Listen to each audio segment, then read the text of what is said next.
Kwa majina naitwa Mwevi Ramadhani Mwevi.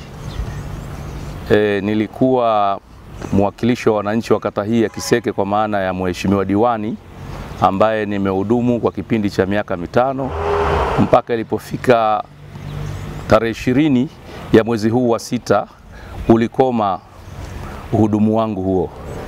Na leo siku ya tarehe 30 ya mwezi huu wa 6 nimekuja kwenye ofisi yangu ya Chama cha Mapinduzi kwa ridhaa yangu mwenyewe kuja kuchukua tena fomu ya kugombea nafasi ya udiwani wa kata hii ya Kiseke kwa chama changu cha Mapinduzi kama ilivyo ada.